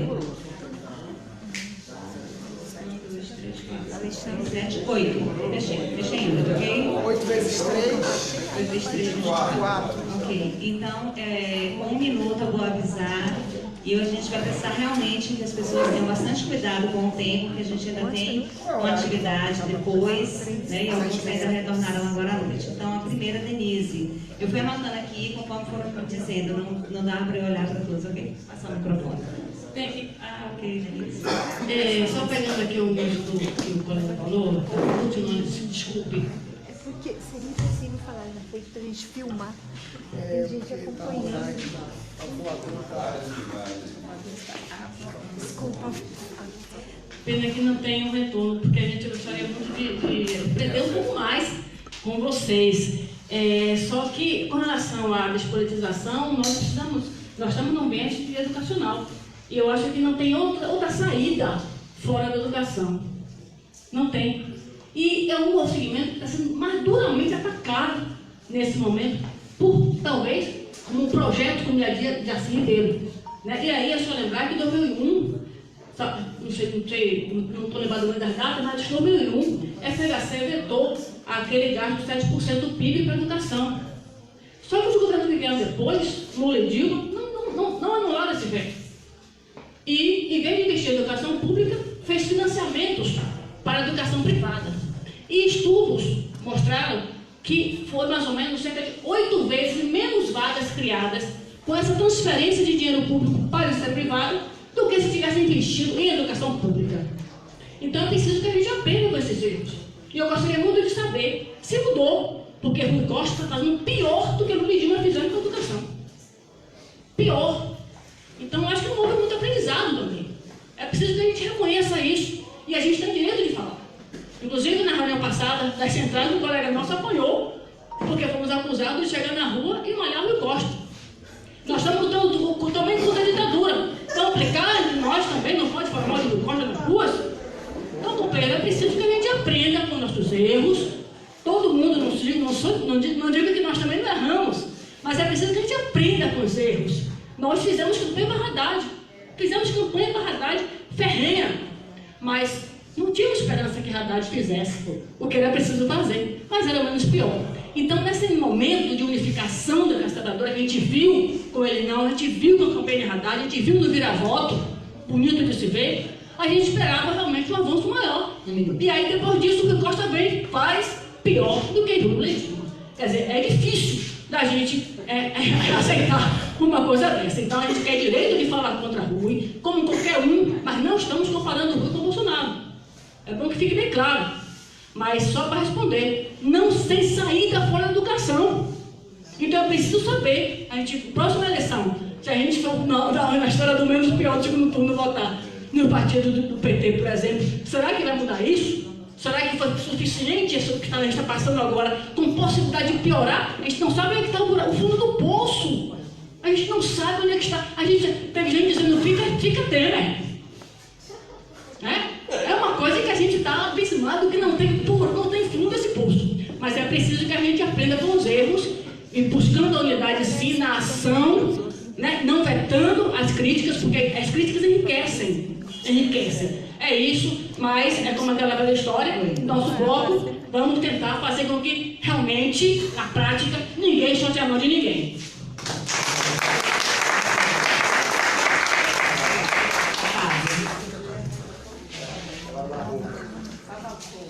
Boa noite a todos. Eu queria resgatar, começando com uma fala de um estudante de direito, que citou Marx, que é a prática e o critério da verdade. Nós aqui, todo mundo, está falando de unidade, e a unidade é fundamental para enfrentar os ataques desse governo e para derrotar esse governo. Nas ruas, mas para colocar ele para fora mesmo. Só que a unidade está sendo muito difícil, porque a votação do segundo turno agora, no dia 6, a única central sindical que estava na Avenida Paulista foi essas percolutas. E isso é muito ruim. Porque só ela sozinha não é capaz de derrotar esses ataques desse governo. Então nós precisamos construir a unidade efetiva, real, na luta. E infelizmente, nenhuma outra central, no dia 6 do segundo turno, estava construindo alguma coisa. Nós precisamos da unidade e ampliar essa unidade, porque nós precisamos construir uma greve geral nesse país, com força, pela base.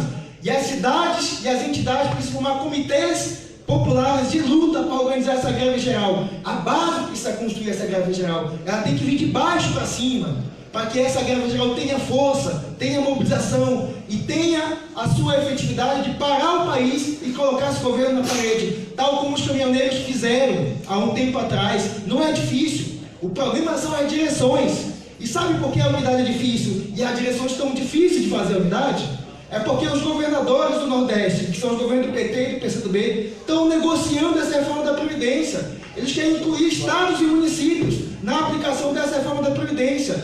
A diferença que existe ali não é de conteúdo, é uma diferença de grau do ataque. Mas o Rui Costa, assim que foi aprovado essa reforma draconiana, disse que não era tão traumático assim. E assim que ele assumiu, ele fez uma mini reforma da Previdência que aumentou e atacou o serviço público estadual e aumentou também a contribuição. Então não é verdade que o Rui Costa não é nosso aliado agora. Ele nunca foi nosso aliado.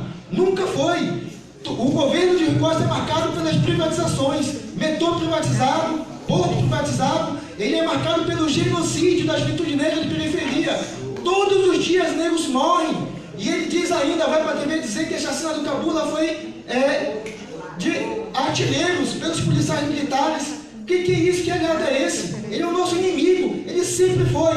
Porque todos os governos, e a prática é o critério da verdade, todos os governos desse Estado capitalista são nossos inimigos e é nosso dever combatê-los pelas organizações da classe trabalhadora e unidade com todos os movimentos sociais e populares e da juventude. E aí, para concluir, esse tema ele é muito importante, que a Denise trouxe, mas às vezes a gente não reflete ele com uma prática enquanto critério da verdade. Em uma mesa de 9 pessoas, nós temos uma mulher tocando nesse tema. Isso é um problema. Nós precisamos reproduzir novamente eventos como esse, e nós precisamos, na prática, que é o critério da verdade, em uma próxima mesa, estarem mais mulheres falando na conjuntura, mais LGBTs, mais trans, mais negros, porque essa é uma questão principalmente atingida por essa reforma e por esse ataque do governo Bolsonaro, como também teve os ataques dos outros governos. Obrigada, Otávio. Alexandre. Esqueci que eu não posso. É para a Sandra. Boa noite. Final da ditadura, duríssima ditadura no Brasil, toda a classe trabalhadora e setores importantes da juventude que lutaram para acabar com a ditadura, e nós tivemos uma transição conservadora, não foi o final da ditadura que nós tivemos a eleição de Collor, foi horrível isso para todos nós, mas naquele momento uma parte importante da classe trabalhadora já tinha feito a opção pela possibilidade de construção pela via parlamentar, que foi a construção do Partido dos Trabalhadores. Depois de muitos anos, finalmente a classe trabalhadora conseguiu chegar ao poder. É óbvio que isso é todo um processo histórico de lutas, mas também de opções, e que nós não podemos deixar para trás que foi um momento importante da classe trabalhadora a luta contra aquela feroz ditadura. Mas quando a gente pensa naquele momento e dali para cá chega hoje com a eleição de um governo de extrema direita no Brasil, do ponto de vista político, abre-se um novo desafio, obviamente, não só para a classe trabalhadora, mas também para a juventude, para setores da sociedade civil, que não compactuam com esse projeto, que é o projeto da extrema-direita, da burguesia, do capital, em meio a uma crise estrutural do capital, que obviamente vai atacar os direitos da classe, conquistados com a Constituição de 88, e obviamente tentar extrair mais-valia por meio do trabalho, por meio, de fato, de uma mudança que a gente não pode mais negar. O mundo do trabalho mudou, não é? O trabalho formal hoje está passando por uma transformação, e o trabalho informal, a uberização do trabalho, começa a tomar conta numa lógica da própria sobrevivência de pessoas que precisam comer, precisam trabalhar para comer, e a carteira não é mais o elemento fundamental. É esse desafio, é esse momento, é esse olhar sobre a realidade que a classe trabalhadora precisa, com momentos como esse, refletir, pensar qual é a estratégia para mudar esse cenário. A gente só vai conseguir, obviamente, mudar esse cenário estabelecendo uma estratégia não só de debate, de luta, mas também de como que a gente pode colocar um projeto que atinja a consciência da classe trabalhadora, para que a gente possa, de fato, construir uma sociedade que seja a sociedade do projeto da classe trabalhadora. E nesse momento eu acho que a grande estratégia é a construção de uma frente única nesse país. Nós temos que ter a clareza de que não há protagonismos a ser colocado, mas a construção de uma grande frente única, com centrais sindicais, com partidos políticos, com coletivos, com movimentos sociais, com todos esses espaços que nós estamos construindo, como o de hoje, que pode nos levar, de fato, a mudar a realidade desse país. E essa realidade vai ser mudada por nós, porque a classe trabalhadora não se rende, a classe trabalhadora no mundo nunca se rendeu, viste a Revolução de 1917, que mudou a face da história. Portanto, eu acredito piamente que nós não seremos derrotados. Nós não podemos acreditar que isso é só uma onda conservadora. Isso é um momento, obviamente, mundial. A gente precisa fazer a leitura disso, criar uma estratégia para conseguir mudar essa realidade. Vamos à luta, porque só a luta muda a nossa vida e de toda a classe trabalhadora.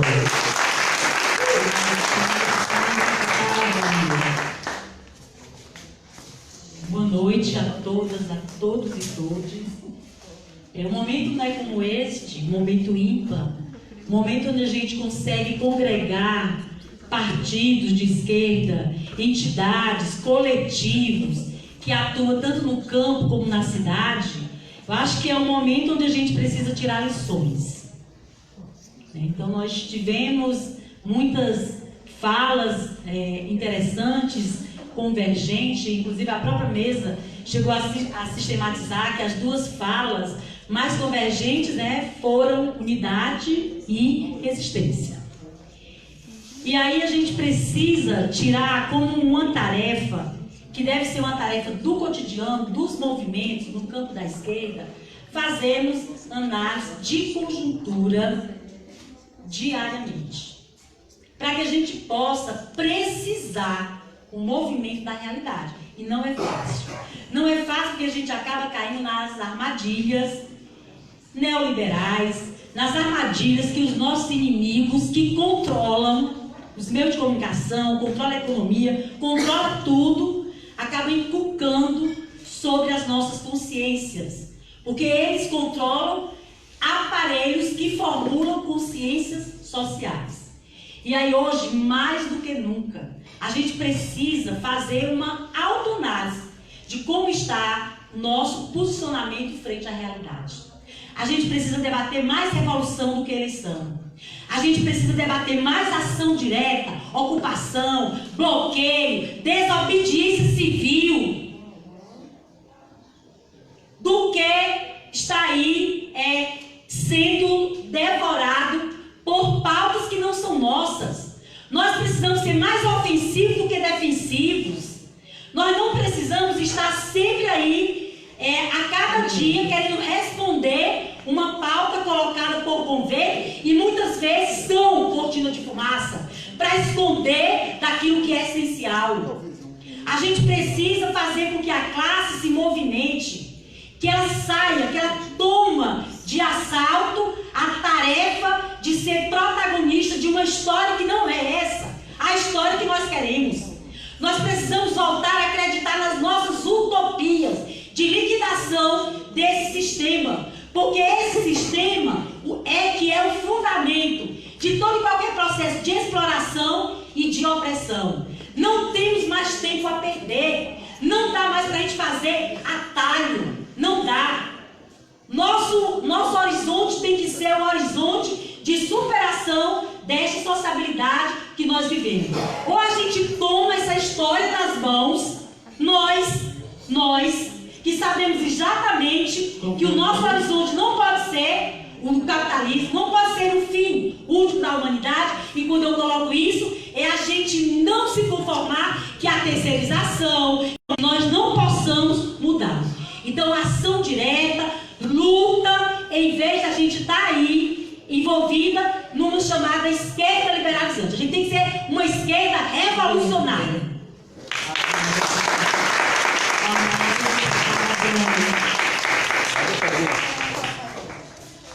Depois de uma fala dessa, não estou tentando falar mais. Companheiros, eu estou muito alegre aqui. Quase 8 horas da noite, todo mundo atende, ninguém com sono, ninguém vai embora. Rapaz, acho que a revolução vai começar aqui, Evangelho. Eu acho que foi um saco desgramado esse seu, de trazer esse movimento aqui. Eu estava conversando com o Dito agora há pouco. Se aquilo que ele falou aqui, aquele banho que ele deu de informação, se a gente tivesse essa oportunidade de falar nas televisões e nas rádios dos ricos, quem sabe essa porcaria, essa reforma não teria passado. Porque já passou, não tenho dúvida não. E essas hipocrisias, não é de hoje, a gente sabe que vem de muito tempo. Não sei se vocês lembram, mas eu lembro porque sou do sistema Telebrás, quando foram privatizar as telecomunicações, mentiram também. Não sei se vocês sabem, mas aqui na América Latina só tinha um centro de pesquisa em telecomunicações, que era aqui em Campinas. Desmancharam, hoje é a fundação falida.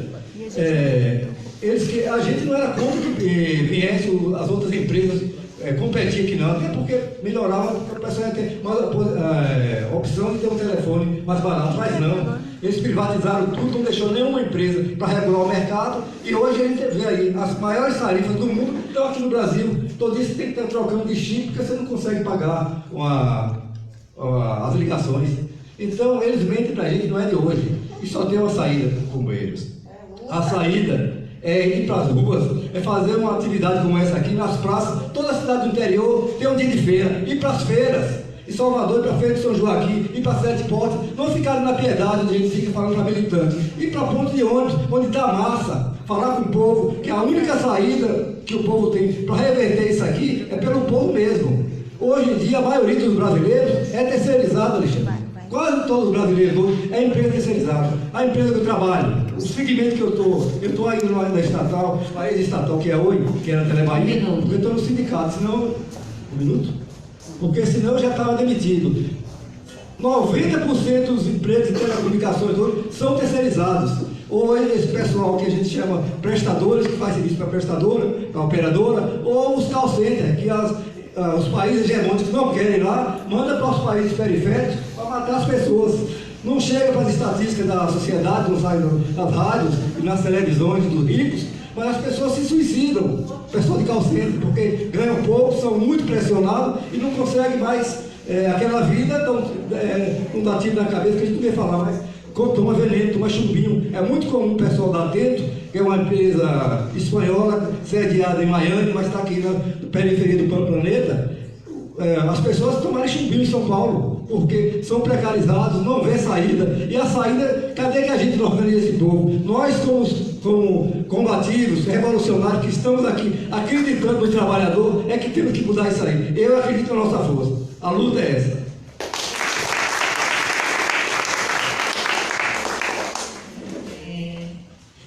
Blume prepara Ferdinando.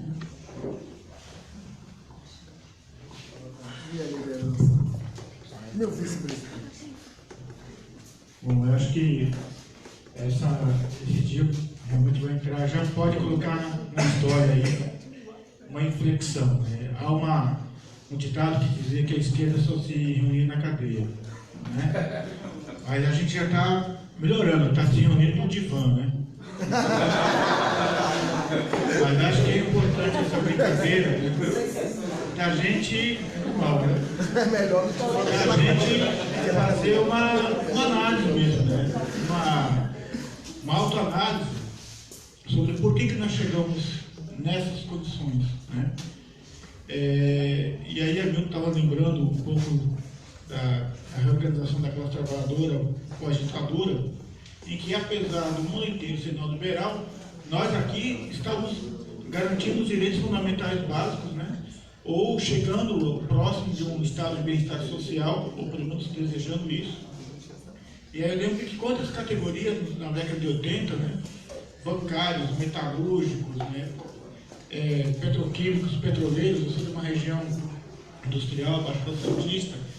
Lembrar para a Sandra assim, que a gente fazia completagem lá na década de 80, denunciando o Centrão, para a COSIPA tinha 30 mil trabalhadores, 15 mil na planta e 15 mil na construção civil. Hoje tem 3.500 em toda a área. O que era o Porto de Santos, né? Então, o processo de reestruturação produtiva dos anos 90, que Fernando Henrique e o PSDB começaram, né? Das privatizações, realmente reconfigurou a própria classe. E hoje nós estamos vendo esse fenômeno da uberização. Né? Então, o nosso desafio aqui, primeiro, é a gente estar aqui, né? Que acho que essa é uma grande vitória. Acho que é uma vitória, assim, a 12 do Estado. Muitos parabéns por ter conseguido colocar essa diversidade aqui. Se o critério da verdade é a prática da experiência da luta histórica da GLUSP é que garantiu a presença de todo esse grupo aqui. Segundo, eu acho que a gente tem que pensar para onde vai a classe. Porque eu acho que não é só daqui a 3 anos e meio. Eu não sei se daqui a 3 anos e meio nós temos eleições. Eu não sei se daqui a 3 meses. Porque se acredita muito nessa crise política e social, crise política e econômica que nós estamos vivendo, são 13 milhões de desempregados. Nenhum de nós aqui acredita que a reforma da Previdência vai resolver o problema do desemprego, muito pelo contrário. Então, a questão é, para além daqui a 3 anos e meio, ou para além das eleições municipais, ou seja, municipais, para além das eleições, nós temos que entender que existe realmente esse tsunami, essa tragédia que se abateu sobre o Brasil, ela vai ter um tempo muito longo ainda. A emenda constitucional desconstruiu tudo que nós ganhamos na Constituição de 88, que o PT disse, não vamos assinar. Então, quer dizer, para onde vamos? Bom, a primeira constatação é que nós temos que ficar juntos. Essa é a primeira e talvez a principal para a gente começar a construir. A construção da unidade a partir mesmo com as diferenças, mas realmente pensando que sem unidade da classe não há protagonismo, não há eleições que se resolvam, todos nós estamos no mesmo buraco. Então a gente tem que se unir aqui no divã para a gente não ter que se unir depois na cadeia.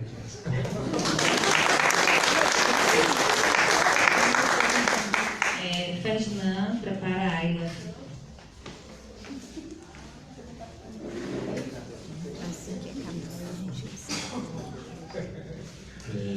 Boa noite a todos e a todas. Inicialmente eu gostaria de parabenizar a DUTA, a CSP Coú, pela organização desse encontro. A gente, no dia a dia da nossa prática como professor, como sindicalista, a gente sempre levanta essas questões, né, da necessidade desse debate, dessa unidade. Afinal, a região sudoeste ela tem um amplo conjunto de trabalhadores, de organizações, e eu acho que esse encontro está demonstrando isso, né? Mesmo com a ausência de algumas entidades, mas o encontro demonstra que há uma necessidade premente de nós reagirmos à situação, aos ataques que a gente vem sofrendo enquanto classe trabalhadora, em especial alguns setores, né, a questão educacional.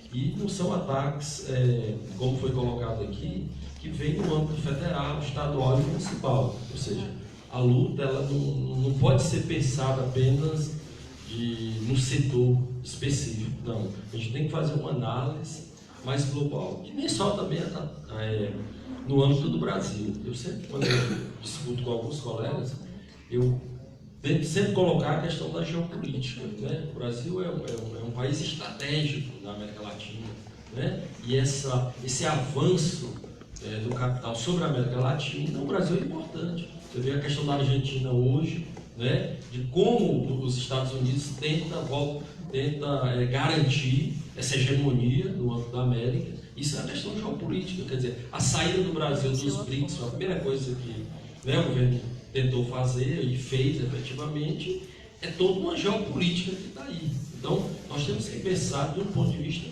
global. Óbvio que as lutas locais, elas se juntam com o global, isso é dialética, a gente não pode, né, fazer uma análise pequena. E aí, resgatando o que já foi falado aqui, a unidade ela é importante. Com todas as nossas diferenças, com todos muitas vezes forma de pensar, mas a gente tem que ter alguma coisa que nos una. E nesse momento eu acho que a resistência aos ataques é aquilo que vai nos unir, né? Embasados, amparados numa teoria, nessa compreensão, dessa leitura que a gente vai da realidade, e aí tem que partir para ação. Porque se a gente não for para ação, efetivamente nós podemos ser derrotados. Obviamente que, para mim, eu sempre penso que não há derrota. Mesmo em qualquer circunstância, você avança, né? Você recua, você pode perder, mas a ideia é sempre que você aprende e que você avança. A situação é complicada, mas se nós soubermos fazer uma leitura dessa realidade, pegar os instrumentos que nós dispomos, né, a classe trabalhadora, eu acho que a gente consegue avançar, eu acho que a gente consegue dar uma resposta à situação atual. É isso, parabenizar mais uma vez a nós participantes, as entidades promotoras, pelo evento. Né? Obrigado.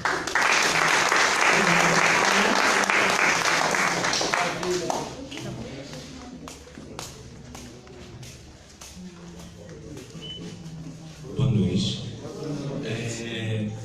O meu ponto de fala agora para vocês é gratidão. Essa coisa institucional que vocês têm feito, essa mobilização. Eu, quanto mulher trans, preta, periférica, nortista, vamos lá, mãe solteira, venho falar um pouco sobre essa coisa de como eu não consigo essa coisa do que tu falou sobre a questão do trabalho, como ele falou para pessoas da minha categoria, vamos dizer assim, e essa dificuldade da vivência dos ataques que vemos sofrendo quanto trabalhadores negros de periferia que a cada hora estão sendo assassinados. Eu venho de uma comunidade de matriz africana, da qual hoje é muito fácil se dizer, não agravando a muitos, mas é fácil hoje, existe uma modinha de pessoas que se empoderam da minha cultura, da herança da minha ancestralidade, assim, da ancestralidade de muitos negros ameríndigos, para se empoderar institucionalmente do que é de raiz nossa. E quando eu me vejo hoje aqui dentro, vindo de outro lugar, onde a questão de assassinatos de LGBTs e de negros, no entanto, há uma semana atrás tivemos o assassinato de 60 pessoas no estado do Pará, negros, ameríndigos, de periferia, que estão ali, cometeram seus delitos, mas desumanamente vivem à mercê do que o Biroliro, para não falar o nome daquele cara, eu odeio. Mas é isso, quero agradecer muito ao Daí por me botar nesse coletivo lindo que está nascendo agora, que é o Tigresas. Quero dizer que estou chegando à Bahia agora, venho de Belém do Pará para cá. Gratificante saber que o trabalho de vocês institucionalmente me representa muito, porque eu venho de uma galera também muito louca, que vai pra rua, sai pelado, grita, manda pra cá. E é isso, galera. Temos que mesmo jogar o pau da barraca, mostrar que preto, periférico, trabalhador, seja ele qual classe for social dentro dessa nossa demonização toda que vivemos hoje na mão desse cara, que possamos nos unir mesmo e a luta, bater de frente, custe o que custar, sabendo que muitos de nós ou outros de nós virão sofrer algumas consequências e sofrem isso há muitos anos, desde o nosso genocídio, a nossa violência psicológica e até muitas vezes o desaparecimento, como ele fez questão de nos apontar que ele sabia como sumiu o pai do presidente da OAB. É muito desgastante isso, ouvir isso. Eu resisto sozinha, eu digo que a minha bandeira é eu sozinha. Hoje, agora que eu estou me posicionando a um coletivo efetivo, eu sempre vivi em multicoletivos. Sempre parei em um coletivo diferente, me abrangi aquilo, usei aquilo para me empoderar e chegar até onde eu estou. Eu quero agradecer muito a oportunidade de vocês, Adair, mais uma vez. Obrigada.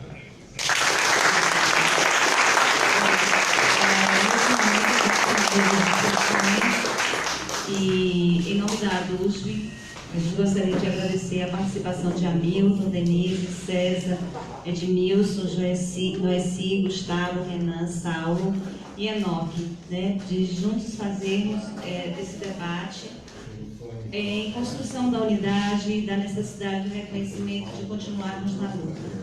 A educação, né, conforme já dito aqui por muitos de vocês, ela de fato não necessita de soluções formais e sim de soluções essenciais.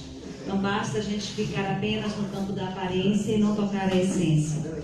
Precisamos construir uma educação genuinamente que vá para além do capital. O projeto Futuras, colocado pelo governo Bolsonaro, é um claro ataque à educação pública neste país, é uma declaração de guerra à classe trabalhadora. Assim, mais uma vez, a ADUSB convida a todos para construirmos juntos, o dia 13 de agosto, irmos às ruas, às praças e às avenidas e gritar mais uma vez que estamos vivos e não aceitaremos ser atacados da forma como o capital acha que estamos. Não ficaremos no imobilismo, mas que reagiremos sempre. Então agora, muito obrigada, a gente desfaz essa mesa e convida Sandra, do GT-PCE-GDS, para fazer o lançamento e a divulgação da cartilha do GT, junto também Sandra, Sandra Ramos. Sandra Ramos. Tem também Patrícia, que é do GT-PCE-GDS. Mais alguém? Denise também. Mais alguém, gente? Então a gente desfaz a mesa e passa agora a palavra para os companheiros tocarem as atividades. Muito obrigada.